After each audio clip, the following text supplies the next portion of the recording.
الحمد للہ رب العالمین والصلاة والسلام علی حبیبہ محمد وآلہ وصحبہ اجمعین. اعوذ باللہ من الشیطان الرجیم. بسم اللہ الرحمن الرحیم.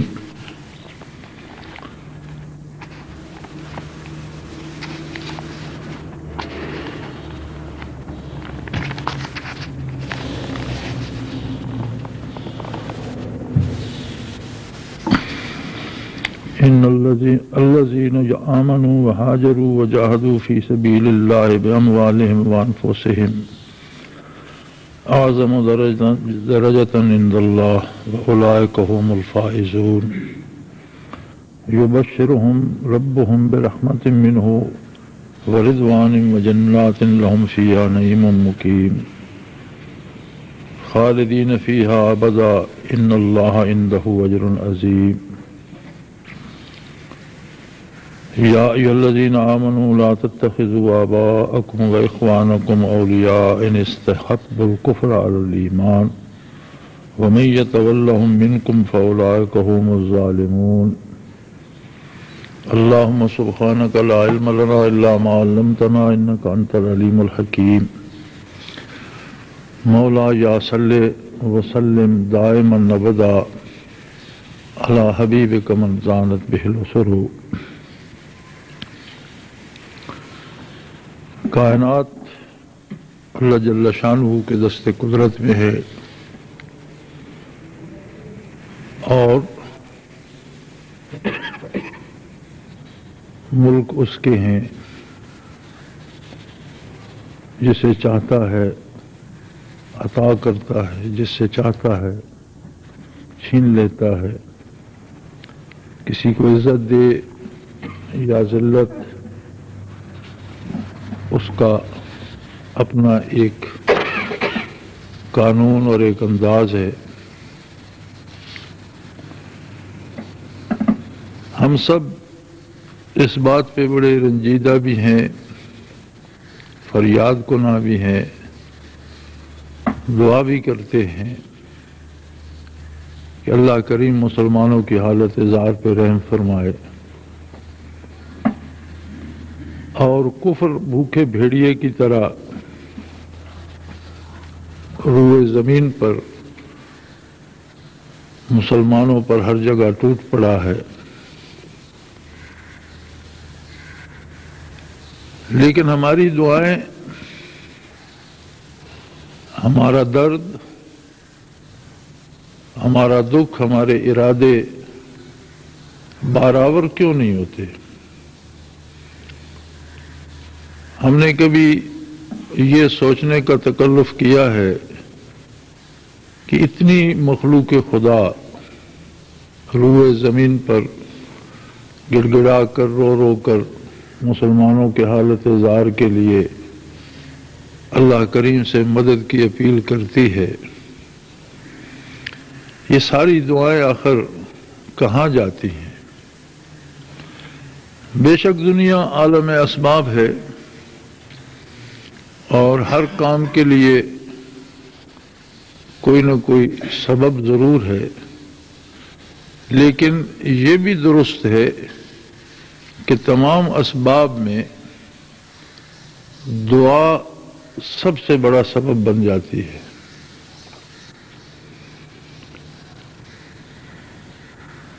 اگر سیدنا ابراہیم علیہ السلام کو اکیلے میں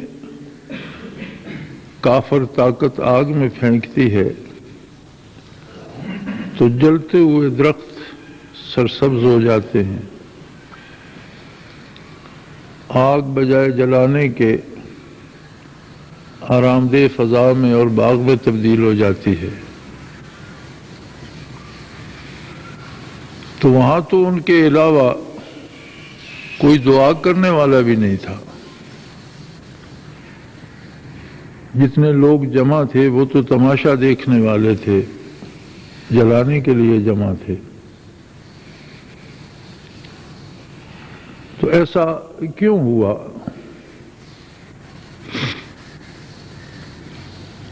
اس واقعے کی تفسیر میں مفسرین کرام نے جو حدیث نقل فرمائی ہیں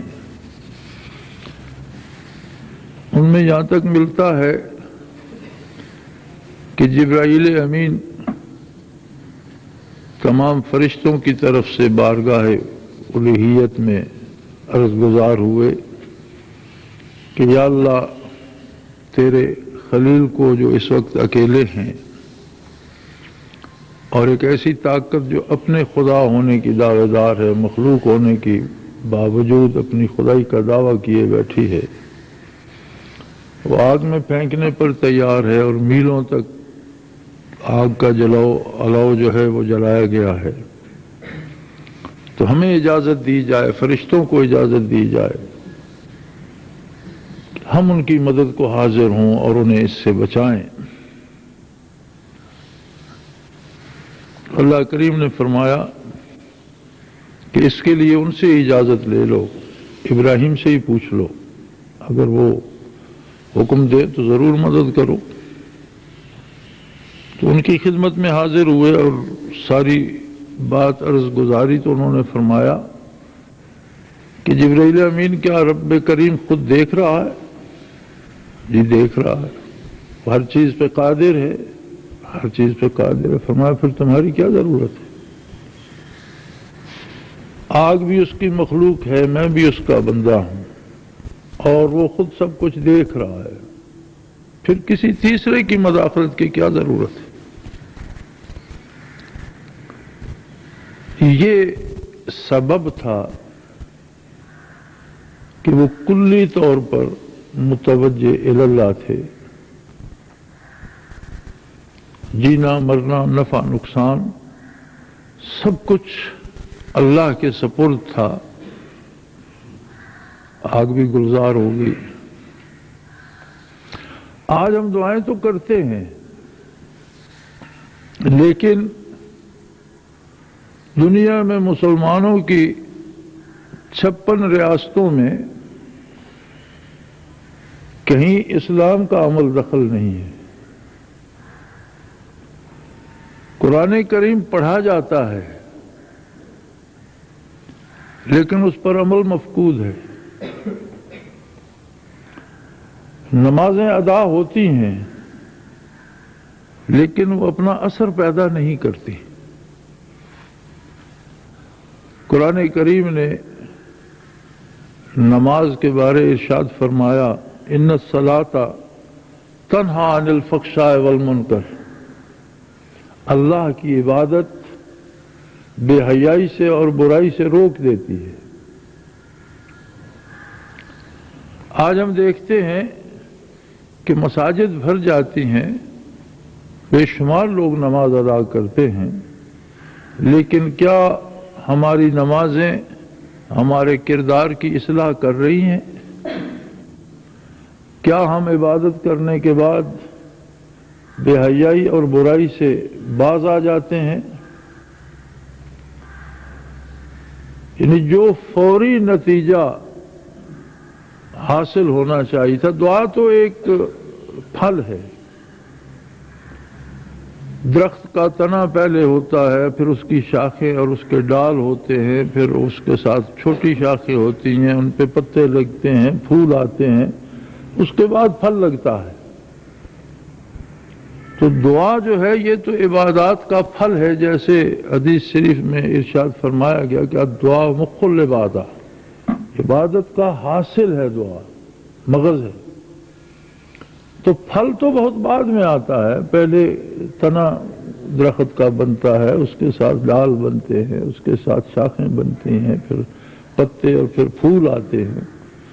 تو پہلا جو اثر ہے کہ جو بندہ سر بسجود ہو، وہ مسجد سے باہر جائے تو وہ بندہ بدلا ہوا ہو کہ مسجد میں آنے سے پہلے کچھ اور تھا، مسجد سے نکلا تو کوئی اور آدمی ہے، اس سے پہلے سے بہتر ہے، بات سچی کرتا ہے، اس کا کردار اجلا ہو گیا ہے، وہ شفاف ہو گیا ہے۔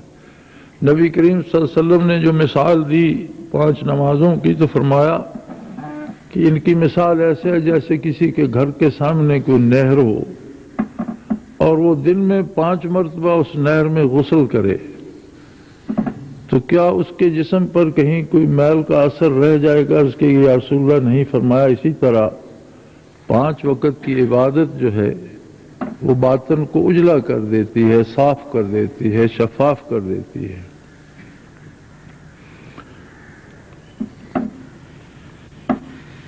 حج ایک ایسی عبادت ہے کہ جو ان لوگوں پر جو صاحب حیثیت ہوں، آنے جانے کے وسائل جن کے پاس ہوں، ان پر بھی زندگی میں ایک مرتبہ فرض ہے. علاج معالجے کے پہلو میں ایک دوائی ہوتی ہے جسے زندگی بچانے کی دوا کا نام دیا جاتا ہے، لائف سیونگ ڈرگ. یعنی آخری علاج ہوتا ہے کہ وہ بندے کو صحت کی طرف لا سکے. اگر وہ بھی ناکام ہو جائے تو وہ بندہ لا علاج ہو جاتا ہے. وہ آخری دوا ہوتی ہے، کسی بھی مرض کی ایک آخری دوا ہوتی ہے جسے زندگی بچانے کی دوا کہتے ہیں، لائف سیونگ ڈرگ کہتے ہیں. حج اللہ کریم نے وہ آخری دوا رکھی ہے کہ ایک دفعہ جس کو نصیب ہو جائے اسے دوبارہ حج کی ضرورت باقی نہیں رہتی.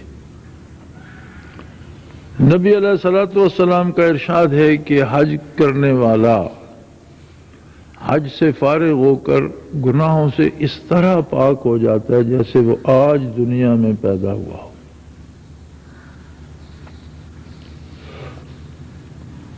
اور توبہ کی قبولیت اور گناہوں سے پاک ہونے کا اندازہ زندگی میں کیسے لگایا جا سکتا ہے؟ بڑا آسان سا میزان ہے کہ اللہ کریم جس کی توبہ قبول فرما لیتے ہیں یا جس کے گناہ معاف کر دیتے ہیں اسے گناہوں سے نفرت ہو جاتی ہے اور نیکی سے رغبت ہو جاتی ہے. اس کی زندگی بدل جاتی ہے، وہ بھلائی کی طرف چل پڑتا ہے اور برائی سے اجتناب کرتا ہے. اور اگر خدا نخواستہ بتقاضائے بشری کہیں کوئی غلطی ہو جائے تو اس پہ پیروں روتا ہے، پھر توبہ کرتا ہے اللہ کے حضور. فرشتہ تو نہیں بنتا، انسان رہتا ہے، لیکن اس میں نیکی کی محبت غالب آ جاتی ہے اور برائی سے نفرت پیدا ہو جاتی ہے. یوں کہنے کو تو غالباً 45 لاکھ تعداد بتائی گئی حاجیوں کی، نصف کروڑ بنتا ہے. لیکن کیا ہمارے پاس کوئی مثال ہے کہ کتنے لوگ حج سے واپس آ کر بدل گئے، مختلف انسان بن گئے؟ نبی علیہ الصلوۃ والسلام سے غصے کا علاج دریافت کیا گیا تو آپ نے فرمایا کسی بات پہ سخت غصہ آئے تو وضو کر لیا کرو. یعنی صرف وضو کرنے سے طبیعت میں سکون اور ٹھہراؤ آ جائے گا اور جو ایک حیوانیت اس پہ غالب آ رہی ہے وہ دور ہو جائے گی. یہاں ہمارا عالم یہ ہے کہ ہم نمازیں ادا کرتے ہیں لیکن ہمارے کردار پہ کوئی فرق نہیں پڑتا. ہم حج کرتے ہیں، ہمارے کردار پہ کوئی فرق نہیں پڑتا. اور ہم عملی زندگی میں مسلمانوں کی عملی زندگی اس وقت یہ ثابت کر رہی ہے کہ شاید خدا نخواستہ اسلام اس عہد میں قابل عمل ہی نہیں. اور یہ دلیل کفار دیتے ہیں کہ اگر قابل عمل ہے تو مسلمان اپناتے کیوں نہیں؟ کہ دنیا میں اتنی مسلمان حکومتیں ہیں اور اسلام کسی بھی جگہ کسی بھی ملک کا قانون یا ضابطہ نہیں ہے.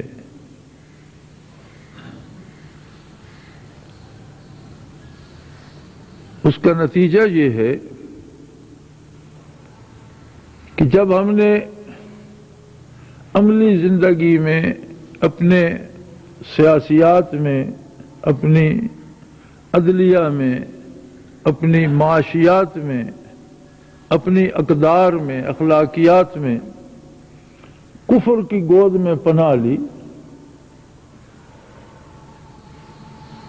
تو یقیناً اس پر وہی نتیجہ برآمد ہوگا جو ایک آدمی اگر کوئی صاف ستھرے پھل کھانے کی بجائے زہریلے پھل کھانے لگے، صحت دینے والے پھلوں کی بجائے ایسے پھل کھانا شروع کر دے جو بیمار کرتے ہیں، تو جو اس کی صحت کا حشر ہونا چاہیے، جو اس پر نتیجہ مرتب ہونا چاہیے، کفر کی گود میں پناہ لینے کا یہ پھل ہے کہ روئے زمین پر وسائل کے باوجود، مزے کی بات یہ ہے کہ زندگی کے وسائل کا میرے اندازے کے مطابق 80% مسلمانوں کے پاس ہے، اور مغرب کے اہل دانش جو اندازہ لگاتے ہیں وہ 47% بتاتے ہیں۔ اس میں ان کی وہ دلچسپی بھی شامل ہے کہ وہ مسلمانوں کو یہ نہیں بتانا چاہتے کہ زندگی کے سارے وسائل تو اللہ نے تمہارے قبضے میں دے رکھے۔ آپ دیکھیں زرخیز زمینیں مسلمانوں کے قبضے میں ہیں،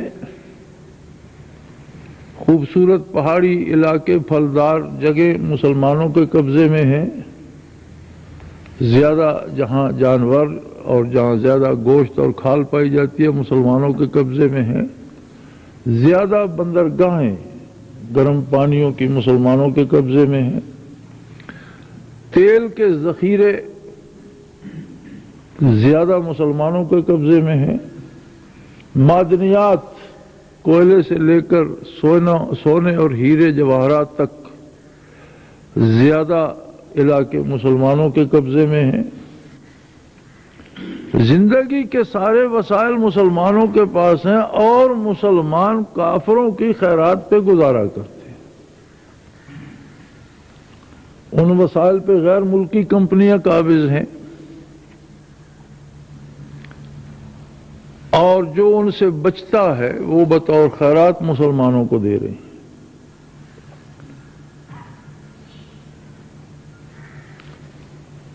ان اللہ لا یغیر ما بقوم حتی یغیروا ما بانفسہم۔ قانون فطرت ہے کہ جب تک کوئی اپنے آپ میں تبدیلی نہیں لاتی، کوئی قوم اپنے آپ کو تبدیل نہیں کرتی، اللہ کریم اس کے حالات تبدیل نہیں فرماتے۔ اب یہ کیسے ممکن ہے کہ عملاً ہم کفر کا ساتھ دیں اور دعویٰ مسلمانی کا کریں تو نتیجہ دعوے پر برآمد نہیں ہوگا، عمل پر برآمد ہوگا۔ ایک آدمی زہر کھاتا ہے اور لمبی زندگی کی دعا کرتا ہے تو اسے نصیب تو موت ہوگی، چونکہ اس کا عمل اسے موت کی طرف لے جا رہا ہے، وہ زہر کھا رہا ہے، اس نتیجہ اس کے اس عمل پر مرتب ہوگا، اس کی بات پر مرتب نہیں ہوگا کہ زہر کھانے سے زندگی لمبی ہو جائے۔ فطرت کے اپنے قوانین ہیں اور ہماری باتوں سے وہ بدلے نہیں جا سکتے۔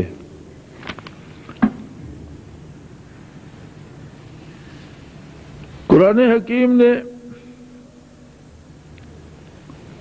بڑا سیدھا سا راستہ ارشاد فرمایا، الذین آمنوا وہاجروا وجاہدوا فی سبیل اللہ باموالہم وانفسہم۔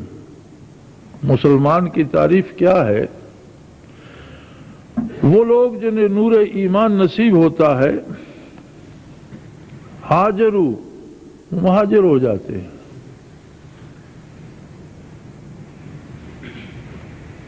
اگرچہ ہجرت سے مراد نقل وطن ہے جو صحابہ کبار نے مکہ مکرمہ سے فرمائی، لیکن ہجرت سے مراد صرف زمینی ہجرت نہیں ہے، کردار کی ہجرت بھی ہے۔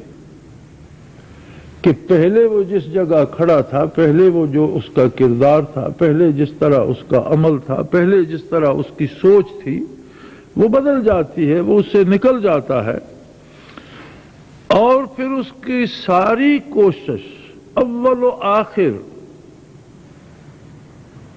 اللہ کی راہ کے لیے ہوتی ہے۔ جاہدوا فی سبیل اللہ، اس کا ہر عمل جہاد بن جاتا ہے اللہ کی راہ میں، کہ وہ اللہ کی زمین پر اللہ کے قانون کے لیے سرگرم عمل ہو جاتا ہے، اللہ کی زمین پر اللہ کی مخلوق کے لیے انصاف کا طالب ہوتا ہے، اور اپنے مال سے اور اپنی جان سے بھرپور کوشش کرتا ہے کہ زمین پر امن ہو، عدل ہو، انصاف ہو، اور اللہ کا بنایا ہوا قانون ہی انصاف مہیا کر سکتا ہے۔ یاد رکھیں، اگر دو ضابطے الگ الگ بنائے جائیں اور یہ کہا جائے کہ یہ دونوں انصاف دیتے ہیں، تو کوئی بھی صاحب عقل اس بات کو قبول نہیں کرے گا کہ جب دو طریقے الگ ہیں، ضابطے الگ ہیں، ان کی بنیاد الگ ہے، ان کے نتائج الگ ہے، طریقہ کار الگ ہے، تو دونوں انصاف کس طرح دے سکتے ہیں؟ دو میں سے ایک انصاف دینے والا ہوگا اور دوسرا غلط ہوگا۔ اب جب کہ اللہ نے ہمیں نور ایمان بخشا ہے، تو اپنے معاملات میں ہم اسلام کو نہیں لاتے اور کفر کی تقلید میں کافروں کے بنائے ہوئے ضابطے لاتے ہیں، زبان سے نہ صحیح، کیا ہمارے عمل سے اسلام کا انکار نہیں ٹپکتا؟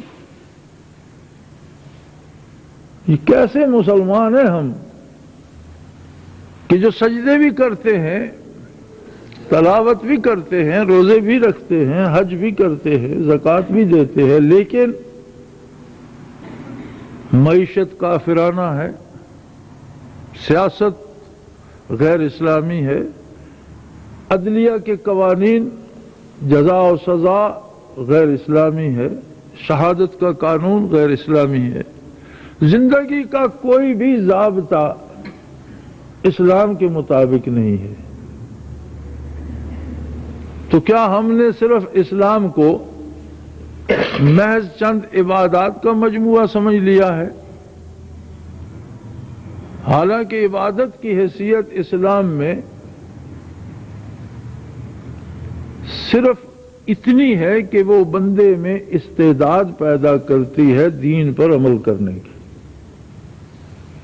جیسے میں عرض کر چکا ہوں کہ ان الصلاۃ تنہی عن الفحشاء والمنکر، ایک ایسا جذبہ پیدا کرتی ہے کہ بندہ برائی سے اور بے حیائی سے باز آ جاتا ہے اور نیکی پر عمل پیرا ہوتا ہے۔ یعنی عبادت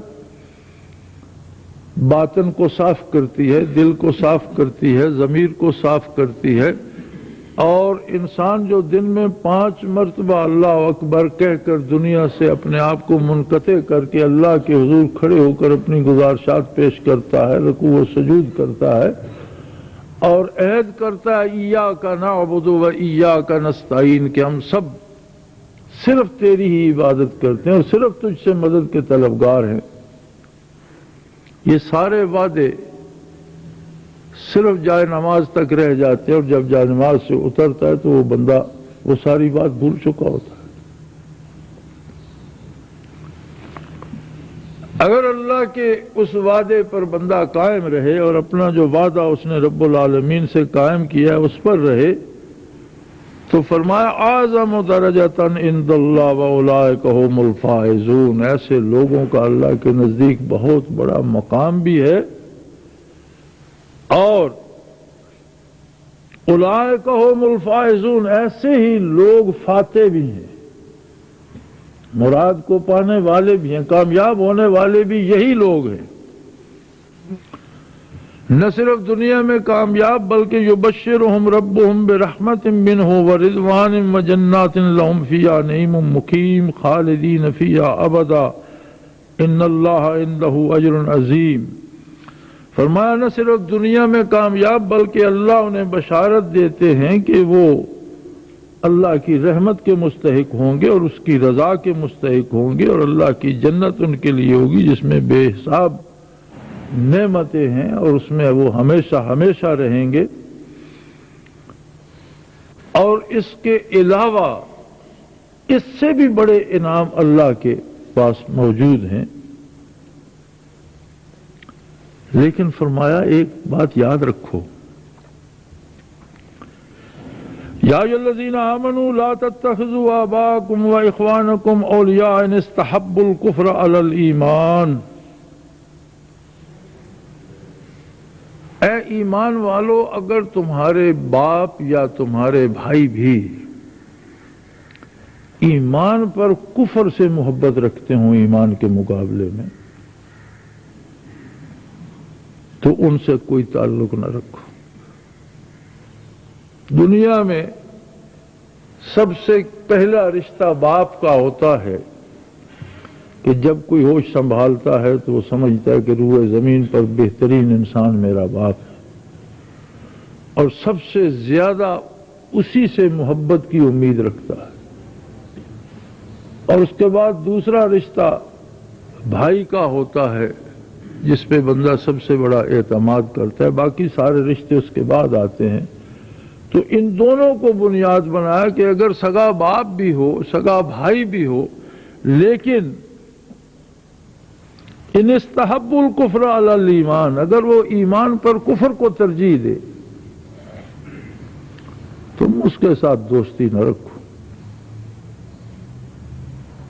وَمَن يَتَوَلَّهُم مِّنكُمْ فَأُولَٰئِكَ هُمُ الظَّالِمُونَ، اور تم میں سے جو ایسوں کے ساتھ دوستی رکھے گا اللہ کے نزدیک وہ ظلم کرنے والا ہوگا۔ اب آپ اس اصول پہ غور فرمائیے اور دیکھیے کہ قرآن حکیم نے کتنی شدت سے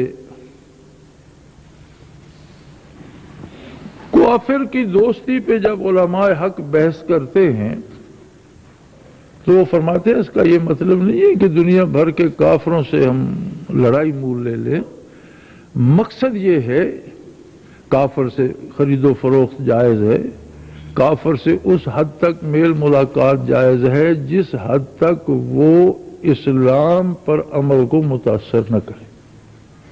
سادہ سا اصول ہے کہ ایسی دوستی کسی بھی کافر کے ساتھ جو اسلام پر عمل کرنے کو متاثر کرے وہ حرام ہے، اور اس حد تک دوستی بحیثیت انسان جہاں اسلامی قواعد و ضوابط متاثر نہ ہوتے ہوں وہ درست ہے۔ اگر کافر بھی بیمار ہے اس کا علاج کریں، وہ بھوکا پیاسا ہے اس کی مدد کریں، ضرورت مند ہے مدد کریں، انصاف کا خواستگار ہے اسے انصاف ملنا چاہیے۔ لیکن یہ نہیں ہو سکتا کہ کافر سے اتنا تعلق ہو کہ اس کے اصول اسلامی اصولوں کو مٹا دیں اور اس کے اصول اپنا کر ہم زندگی گزارنا شروع کر دیں۔ اگر ایسا کرو گے تو ایسا کرنے والے اللہ کے نزدیک ظالم ہوں گے۔ انفرادی طور پر تو اللہ کے شاید بے شمار بندے ہوں جو اس تعلق کو پسند نہیں کرتے، لیکن قومی سطح پر، سیاسی سطح پر، سرکاری سطح پر کوئی ایک حکومت نمونے کے طور پر بتائی جا سکتی ہے جس نے کافرانہ معیشت اختیار نہ کی ہو، جس کا نظام سودی نہ ہو پورے عالم اسلام میں۔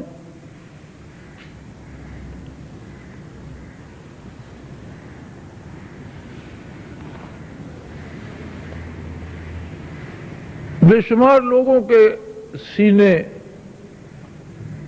درد سے بھر گئے ہیں، بے شمار دل دکھ سے تڑپ رہے ہیں، اور بے شمار لبوں پہ دعائیں ہیں اور بے شمار ہاتھ اٹھے ہوئے ہیں۔ لیکن ہمیں یہ بھولنا نہیں چاہیے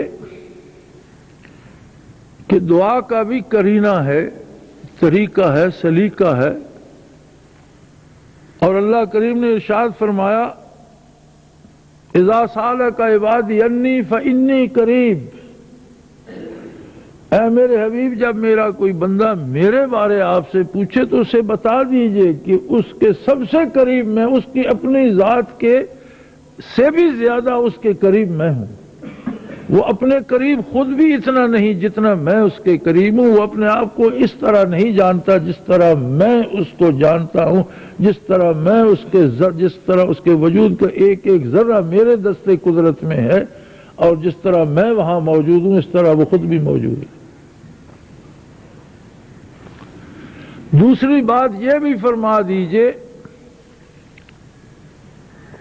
اجیب دعوت الداعی اذا دعان، جب بھی کوئی میری بارگاہ سے مانگتا ہے، دعا کرتا ہے، اجیب دعوت الداع، میں مانگنے والے کی دعا قبول کرتا ہوں،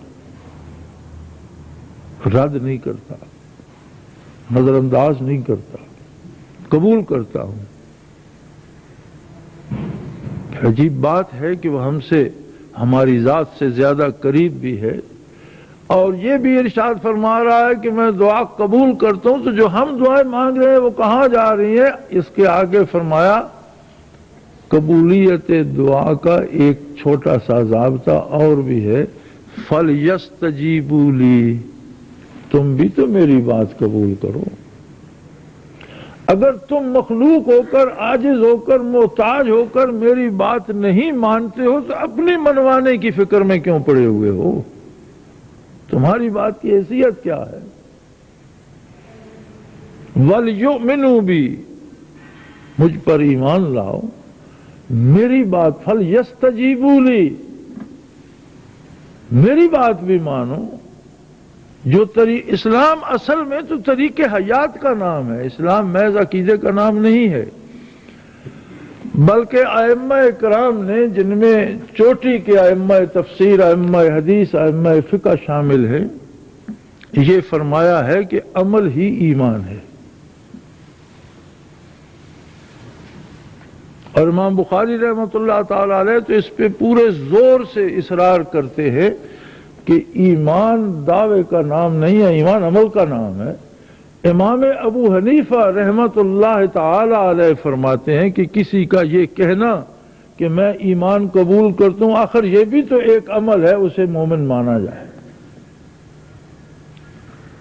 لیکن اس بات سے وہ بھی انکار نہیں فرماتے کہ ایمان عمل کا نام ہے، وہ فرماتے ہیں کہ جو دعویٰ کرتا ہے کہ میں ایمان لایا تو یہ دعویٰ بھی ایک عمل ہے،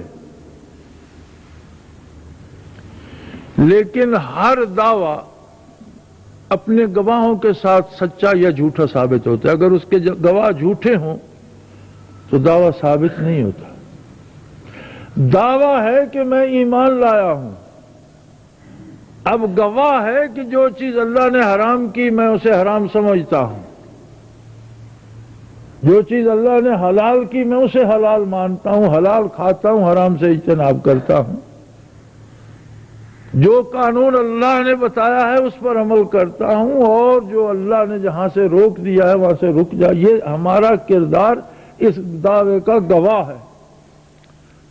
ہم بحیثیت قوم، حکمرانوں سے لے کر عام آدمی تک اپنے گواہوں کو دیکھیں، کیا ہمارے گواہ بھی ہمارے دعوے کی تائید کرتے ہیں؟ اور اگر سارے گواہ ہی تائید نہیں کرتے تو اس دعوے کی حیثیت کیا رہ جائے؟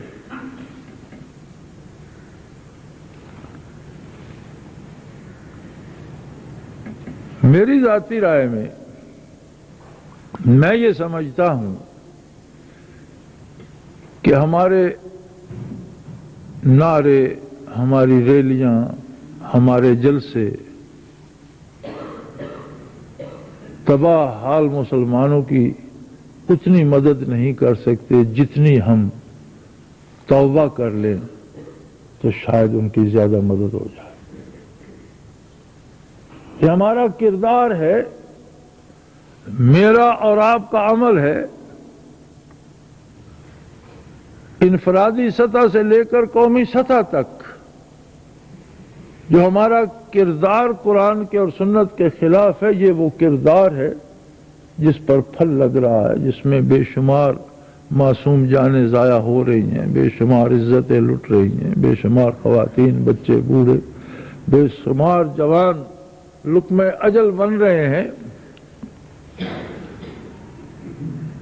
میری ذاتی رائے میں یہ سمجھتا ہوں کہ ہمیں سب سے پہلے ہم سب کو پورے خلوص سے توبہ کرنی چاہیے کہ اللہ جو غلطیاں ہم سے ہوئی ہیں، جو قصور ہم سے ہوئے ہیں، ان سے درگزر فرما، اور ہم تجھ سے عہد کرتے ہیں کہ ہم تیرے بتائے ہوئے راستے اور تیرے نبی کے بتائے ہوئے راستے پر پورے خلوص سے عمل کریں گے۔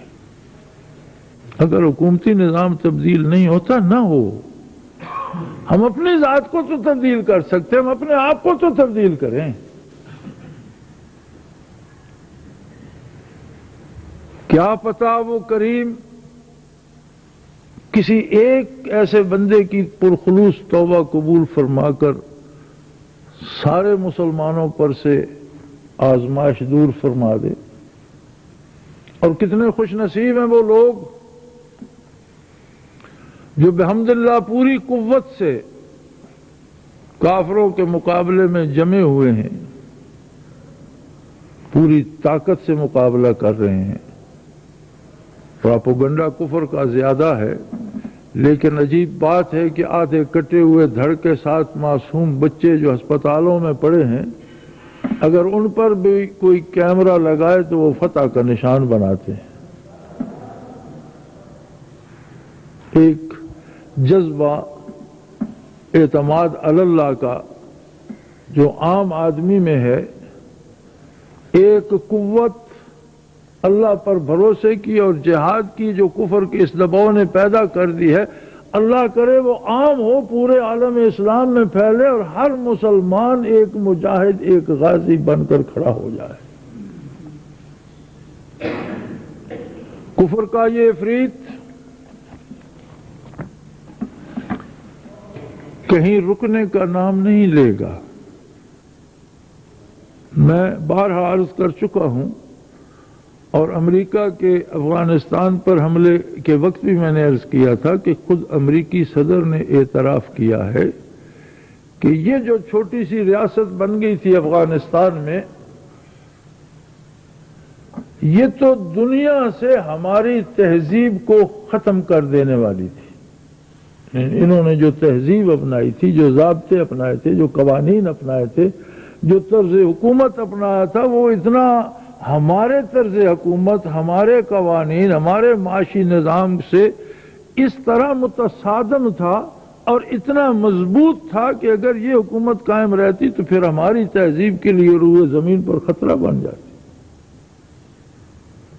اس کے انگریزی کے الفاظ میں نے کئی دفعہ دہرائے ہیں کہ they were going to finish our culture around the globe، کہ یہ ہمارے جو اصول ہیں، ہمارے جسے ہم تہذیب کہتے ہیں، اسے روئے زمین سے ختم کر دینے والے تھے۔ اس لیے کہ دو چیزیں، روشنی اور تاریکی، آگ اور پانی، نور اور ظلمت، اسلام اور کفر بیک وقت ایک جگہ نہیں رہ سکتے۔ یہ چھوٹی سی ریاست اللہ کے نام پر بنی تھی، جس میں خلافت کا احیاء کیا گیا، جس کے سارے ضابطے قرآن اور سنت کے مطابق تھے، جس کا لکھا ہوا قانون تھا۔ مجھے ہمارے پاکستان کے ایک سفارتکار نے بتایا کہ ہرات کے گورنر سے ملاقات کے وقت میں بیٹھا تھا تو اس کے پاس ایک آدمی آیا، اور ان کے گورنر اور ان کے حکمران یا وزراء ہماری طرح نہیں تھے، عام آدمی تھے، عام لباس میں ہوتے تھے، ہر کوئی مل سکتا۔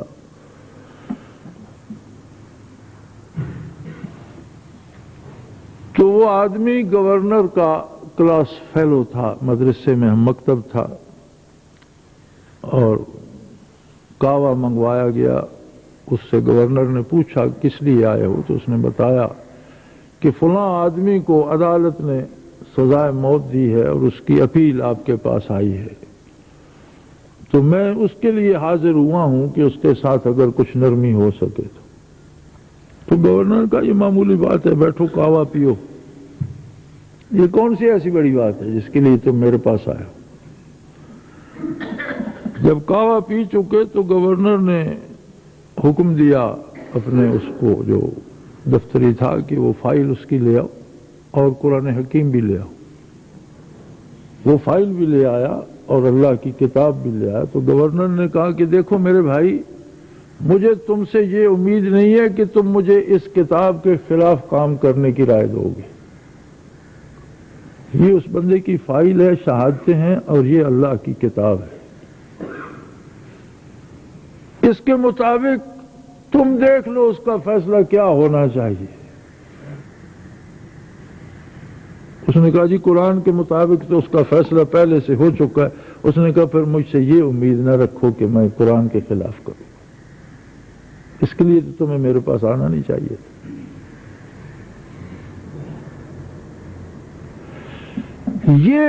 یہ وہ جذبہ ہے، یہ وہ بات ہے، اور انشاءاللہ اسے امریکہ یا دنیا کی کوئی طاقت ختم نہیں کر سکتی، نہ کر سکی ہے اور نہ کر سکے گی۔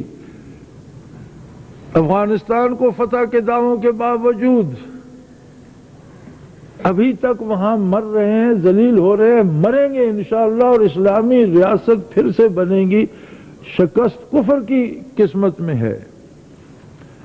عراق میں بھی ابھی تک دعوے کر رہے ہیں، ابھی تک جنگ اپنے پورے جوش پہ شروع ہی نہیں ہوئی، چونکہ عراقیوں نے بہت خوبصورت انداز اپنایا اور انہوں نے صحرا میں یا باہر نکل کر لڑنے کی بجائے شہروں میں لڑنے کو ترجیح دی ہے، جس کی وجہ یہ ہے کہ باہر کھلی فضا میں یہ صرف بم مارتے تھے، توپ خانہ اور ٹینک استعمال کرتے تھے۔ اب شہروں کے اندر گلیوں میں ٹینک گھس نہیں سکتے، اب انہیں خود جانا پڑتا ہے جہاں، اور جس گلی میں آنکھ ڈالتے ہیں آگے سے گولی استقبال کرتی ہے اور موت استقبال کرتی ہے۔ اور 2 دن دعویٰ کرتے رہے جی بغداد ایئرپورٹ پر ہمارا قبضہ ہو گیا، اور پھر اس کی تردید کر دی کہ نہیں وہ خبر غلط تھی، خود تردید کر رہے ہیں، حالانکہ وہ ایئرپورٹ بھی شہر سے 10 میل باہر ہے۔ چھوٹے چھوٹے گاؤں جن کو یہ گھیرے میں لے چکے ہیں، کسی ایک گاؤں پر آج تک قبضہ اندر نہیں داخل ہو سکے۔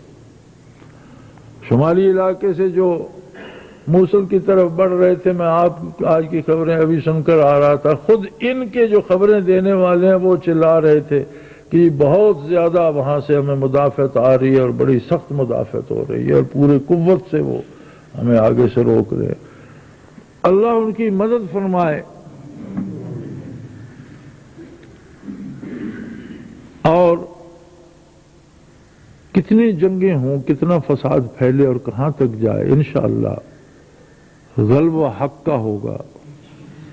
اسلام پھر سے انشاءاللہ روئے زمین پر سرخرو ہوگا اور اللہ کے بندوں کو نجات کا راستہ دکھائے گا، اللہ کے عذاب سے بچائے گا۔ یہ الگ بات ہے کہ ہم اتنے اسلام کے ساتھ نہیں ہیں جتنا ہمیں ہونا چاہیے تھا۔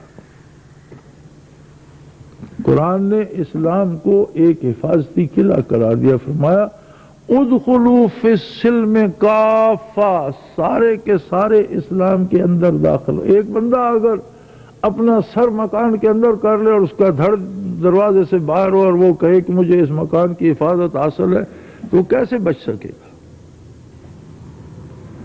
قرآن نے اصول یہ دیا کہ سارے کے سارے اسلام کے اندر آ جاؤ، پھر اس میں موت بھی زندگی